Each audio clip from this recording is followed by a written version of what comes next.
Next is Sandboxie or Sandboxie, which is an excellent sandbox that I recommend for Windows. It is shareware software. The free version is missing a few features which are available in the paid version, and after 30 days of use the free version displays reminders to upgrade you to the paid version but remains functional.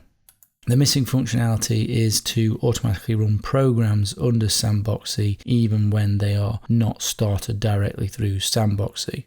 This could be quite a useful function and maybe you might need it. Programs can be forced by name or by containing folder. Another missing feature is running programs in more than one sandbox at the same time, which again could be useful. Prices are here.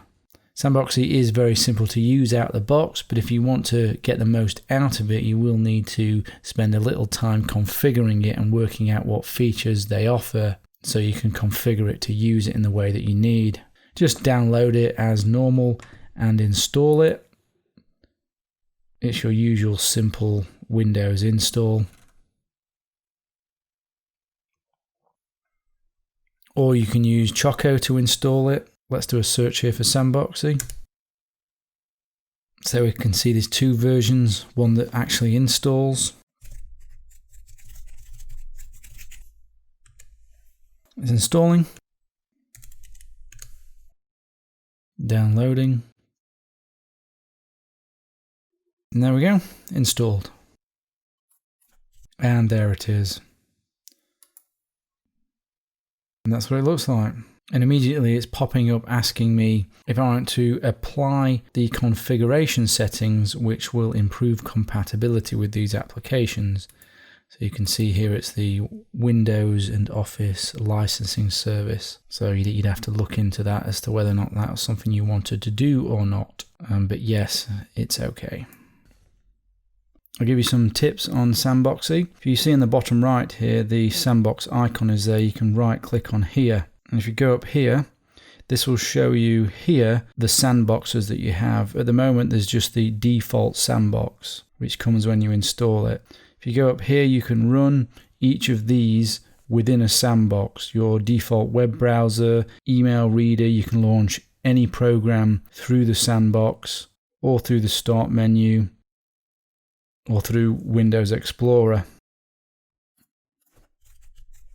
The way I tend to run things is just by right-clicking and then run sandboxed. And then it will give you a choice of which sandbox you want to use. You have different settings per sandbox. So I can choose here the default sandbox or to run outside the sandbox. But obviously I want to run it as the default sandbox and I don't want to run it as administrator. So there Firefox has started within the default sandbox, and you can tell that it's in the sandbox because you can see this yellow box around it. So now that is protected by the default sandbox, and you can see this icon has changed. It's got some red dots on it because the sandbox is in use. If I right click on here again, go to show window. This here is the sandbox, and you can see what's running within the sandbox. And there obviously you can see that Firefox is there and the accompanying processes that Sandbox itself requires. Now I can configure this default sandbox or sandboxes that I want to use. If I go here, sandbox settings.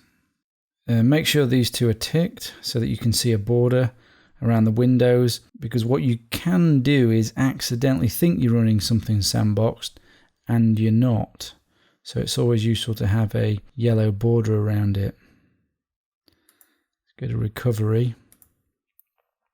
When you close your sandbox, or the browser in this case, it will delete content or ask you if you want to delete content that you may have downloaded in this folder here. But what's set up automatically is what's called immediate recovery. Now let me show you what immediate recovery is, and it is quite useful. So let's go here. So I'm choosing to download a file here just to demonstrate. I'm choosing the file sdelete because we are going to use that later. So let's download that, save it, and then this is what comes up. This is because we've got immediate recovery set. So instead of storing this within the sandbox straight away, what it does is it says, do you want to store it in the sandbox, or do we want to immediately recover it out of the sandbox and put it within the real file system? So we can recover it here if we want. We can recover and explore. We can recover and run. So what I'm going to do is I'm going to close it here, and this means it will be saved to the sandbox and not the real file system. So if I view files and folders, we can see there it is, downloaded sdelete.zip in the downloads folder. Now if we look in the downloads folder, it isn't there.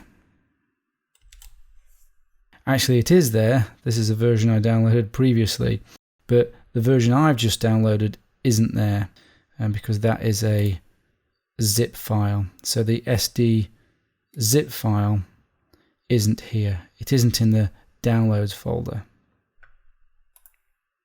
Now if I was to run Explorer sandboxed with the default sandbox, the Explorer would be able to see what is in the sandbox. So if I go on downloads here,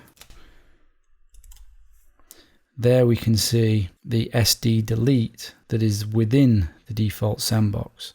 And you can see here this is yellow. Close that. We look back here and you can see it isn't there when you're not sandboxed. So let's go back to our options. Default sandbox settings.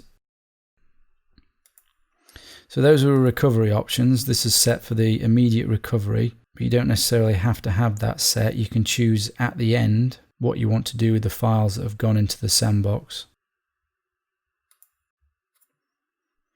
Now delete. It's usually a good idea to automatically delete the contents of your sandbox when the sandbox is closed or the application that you've launched with the sandbox is closed. So I usually have this set.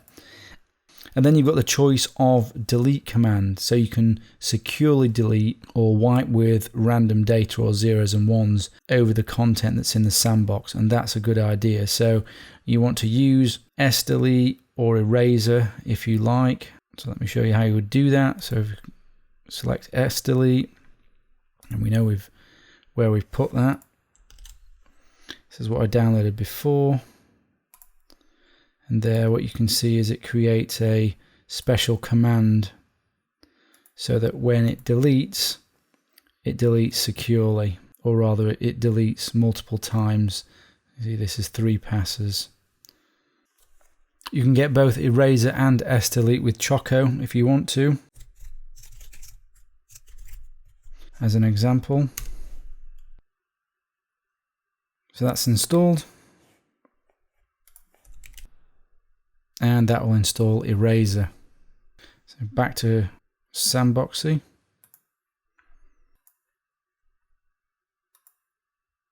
You can force processes or applications to run from a specific folder. That can be quite useful with things like auto runs. Now only for registered versions, paid for versions, can you force particular programs to run. This is a useful feature. So for example, your browser, your mail client would be good to add here so that it's always run sandboxed and you don't forget to run it sandboxed. These programs will be automatically terminated if they are still executing in the sandbox after all the other programs have ended. This is the amount of space that the sandbox has in order to store downloaded files. 48 gig isn't particularly much. I always increase this to about 4 gig, so I've got a fair bit of space, but I don't always have it on immediate recovery. So I need the space in order to download the files and then make a decision on what I'm keeping. Restrictions here.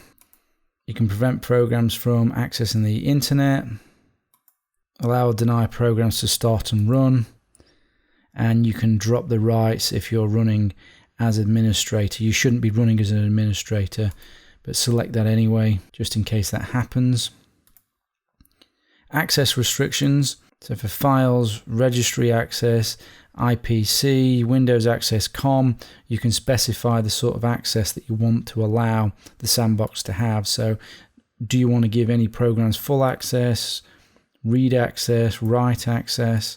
Do you want to block anything in particular? Generally, you want to give as little access as possible. And then there's some specific application settings that you can make. So here we've got Firefox.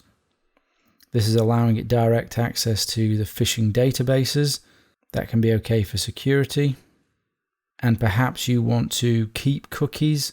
So you may have to, so instead of the sandbox being unable to access the cookies, you may want to add the access there.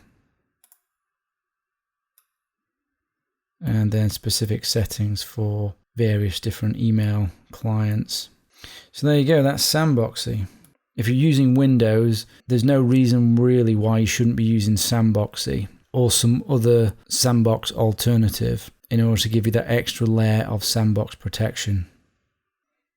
This is a good document that I recommend. It goes through using Sandboxie with your browser and an email client. So check that out, go through it if you want to set up Sandboxie with a browser or Firefox and your email client. I would also recommend the Sandboxie forums where you can find out quite a lot of information, and if you've got any particular questions, it is a good responsive forum.